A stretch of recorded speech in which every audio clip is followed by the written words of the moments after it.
Welcome to the Wokest Warren, where we have the wokest discourse. Today, I want to talk about patriotism.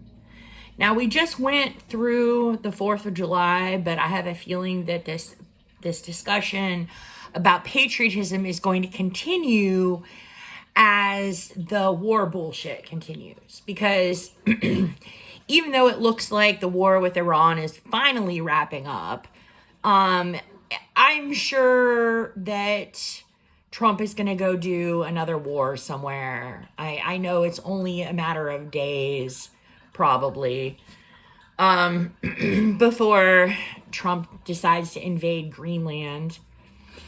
So, anyway, my mom gave me this shirt. Let me show you this shirt. It has an American flag with a big heart on it. And I've been wearing this shirt, and everywhere I go wearing this shirt, people that know me are like, what are you doing wearing this shirt? I would never be, I'm surprised to see you wearing a shirt with an American flag, first of all, because you're not patriotic. But then the heart is just a little over the top. So, I've been thinking about it. And I think that it's probably only extremely ironic that I am wearing a shirt with an American flag with a heart on it. Because, to tell you the truth, I hate the United States of America. I think the United States of America is evil. And I think it should be disbanded. You know, people say, the only thing people know how to say is they say, oh, if you don't like it here, why don't you go move to Vietnam? First of all, I've been looking at places on the beach in Vietnam. It's very nice there. I would like to go there. Secondly, I like it here too. I am acclimated to this area. I like the Four Seasons. I like the people here. I like our language, our dialect. I don't not like it here. I just hate capitalism. And capitalism is going to be prevalent wherever you go in the world now. You can go to China and they have capitalism there. It's just capitalism I hate. But there are these blood and soil communists that are like, America, raw. And that's bullshit. I don't think that American culture is any better than Canadian culture or British culture or Indonesian culture. Like, there's nothing superior about being American or the American way of life. The only thing that's superior about it is that we have stuff here like food and housing where they don't have it in some other places. Now, in other places, they have much better food and housing than we do. So we're in the middle, right? Somebody pointed out to me the other day that people in the global south don't live as well as we live here. And I think in some cases that's true. And in some cases that's measurably false. The life expectancy in the United States is going down. So places like Japan are not the developing world, but people in Japan live longer than Americans do. People in Finland aren't homeless. They've solved homelessness in Finland. Nobody homeless there. Isn't that great? Yeah. Do you think we could do that here?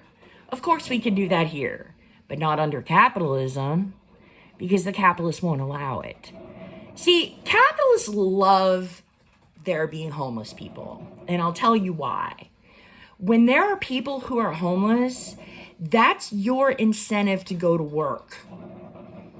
Because you see them out there, and it reminds you that if you don't go to work, you won't get a paycheck, you won't have a place to live, and that will be you on the street. So as long as we're a capitalist society, the capitalists want to keep the homeless people around. The capitalists love homelessness. I don't know why that's such a difficult concept for people to understand.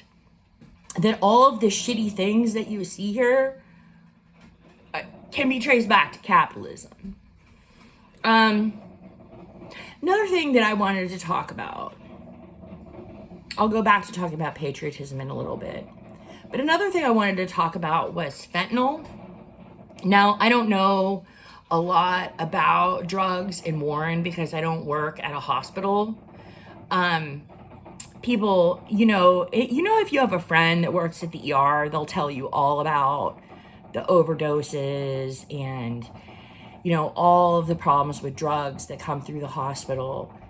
And, people that are social workers or whatever, that they deal with those populations. I don't know that I even know anyone that does drugs. I mean, not counting weed, because weed is legal. But I don't think I even know anybody who is doing drugs. And if they do, they don't tell me about it. So let's put it that way. How about all the people that I know that do drugs keep it a secret from me? But I was reading the New York Times today about Estonia. And they talked about the fentanyl crisis in Estonia, about how Estonia used to have a heroin problem. And I don't know if you've ever heard of this before, heroin milk. This is the first time I've heard of this, but it's sort of like some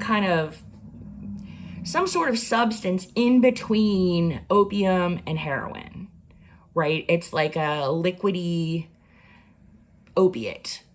And people in Estonia would get hooked on heroin by drinking this heroin milk. So there were a lot of people in Estonia addicted to heroin, but when the Taliban took over in Afghanistan, they cut off the supply.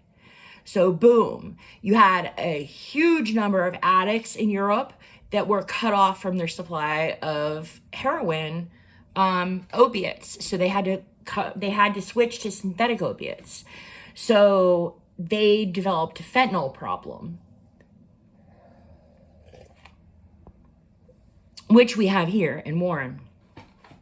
So the article in the New York Times was about how they solved the fentanyl problem. They got fentanyl off the streets somehow.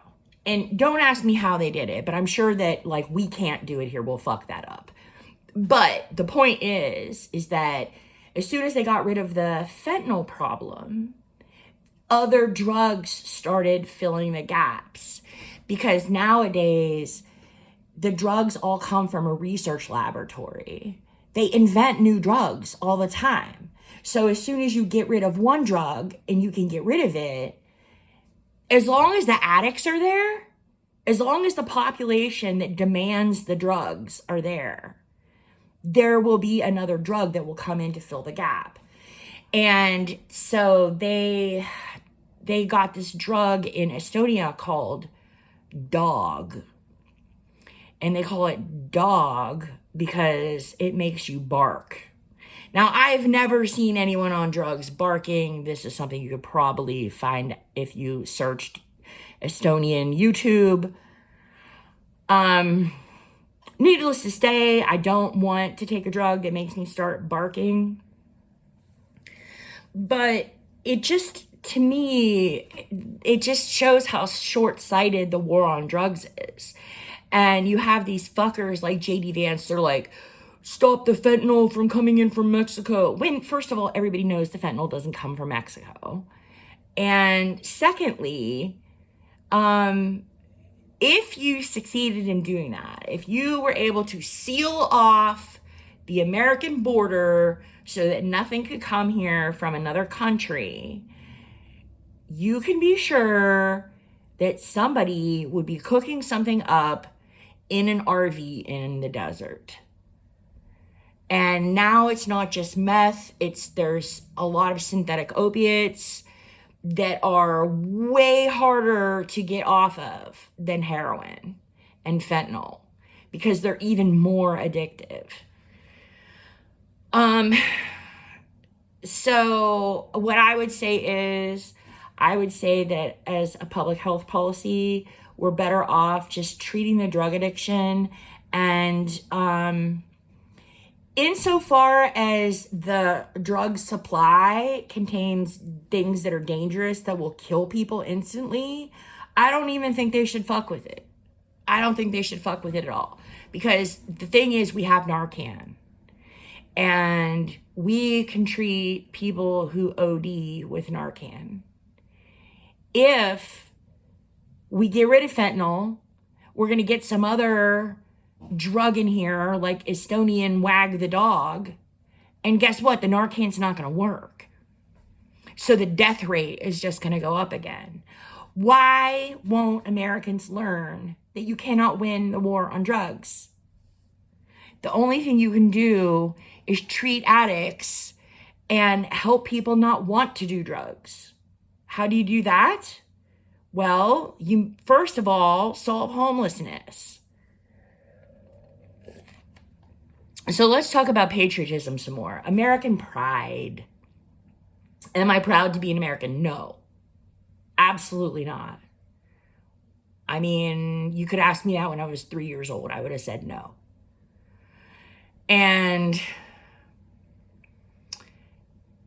I have to say that part of the reason for that is because the United States lost the Vietnam War. Now, I don't know that I would feel proud of America if America had won the Vietnam War, but I certainly am not proud of America for losing the Vietnam War. I mean, if you think about the amount of environmental destruction that we wrecked on Vietnam, like everything that Trump says about what he's going to do to Iran, we did that to Vietnam. And I shouldn't say we, because I wasn't even born yet. But,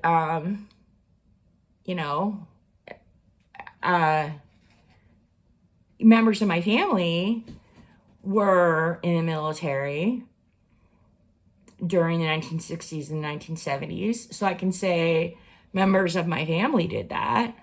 I'm not like totally detached from the destruction of Vietnam.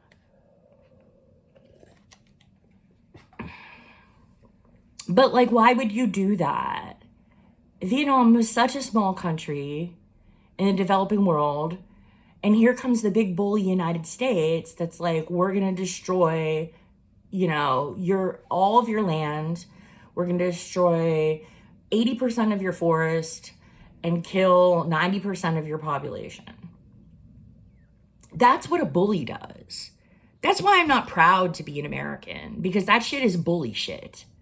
That's just not the United States is not like the friendly kid on the playground. The United States is somebody that you don't even want to talk to because they're a dick. That's how I feel about the United States. Do I love Ohio? Yes and no. I think that the government of Ohio is complete garbage and should be dissolved. I think that we need a whole new government. But I like living here. I would still live in Trumbull County. You know what I'm saying? It's like this whole worship of the US government that comes with the Constitution worship. I'm not about it. This Constitution sucks.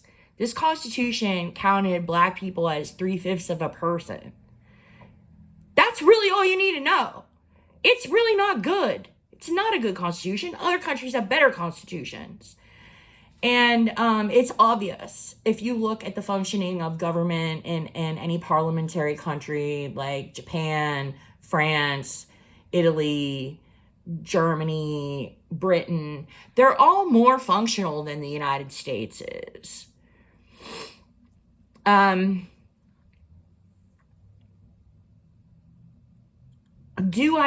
What I want to see is I want to see socialism.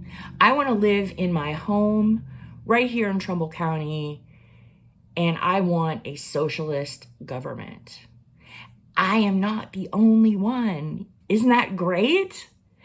It used to be that I felt like I was all alone, but now they do polls and like something crazy, like 45% of people say they're socialist. I love that for us. So, socialists, we don't need to continue with the United States of America. We can just dissolve that shit and make something better. I don't think that we should be going around in parades with flags, with the stars and the stripes, playing Battle Hymn of the Republic. Like, not that type of patriotism. I'm not that type of patriot.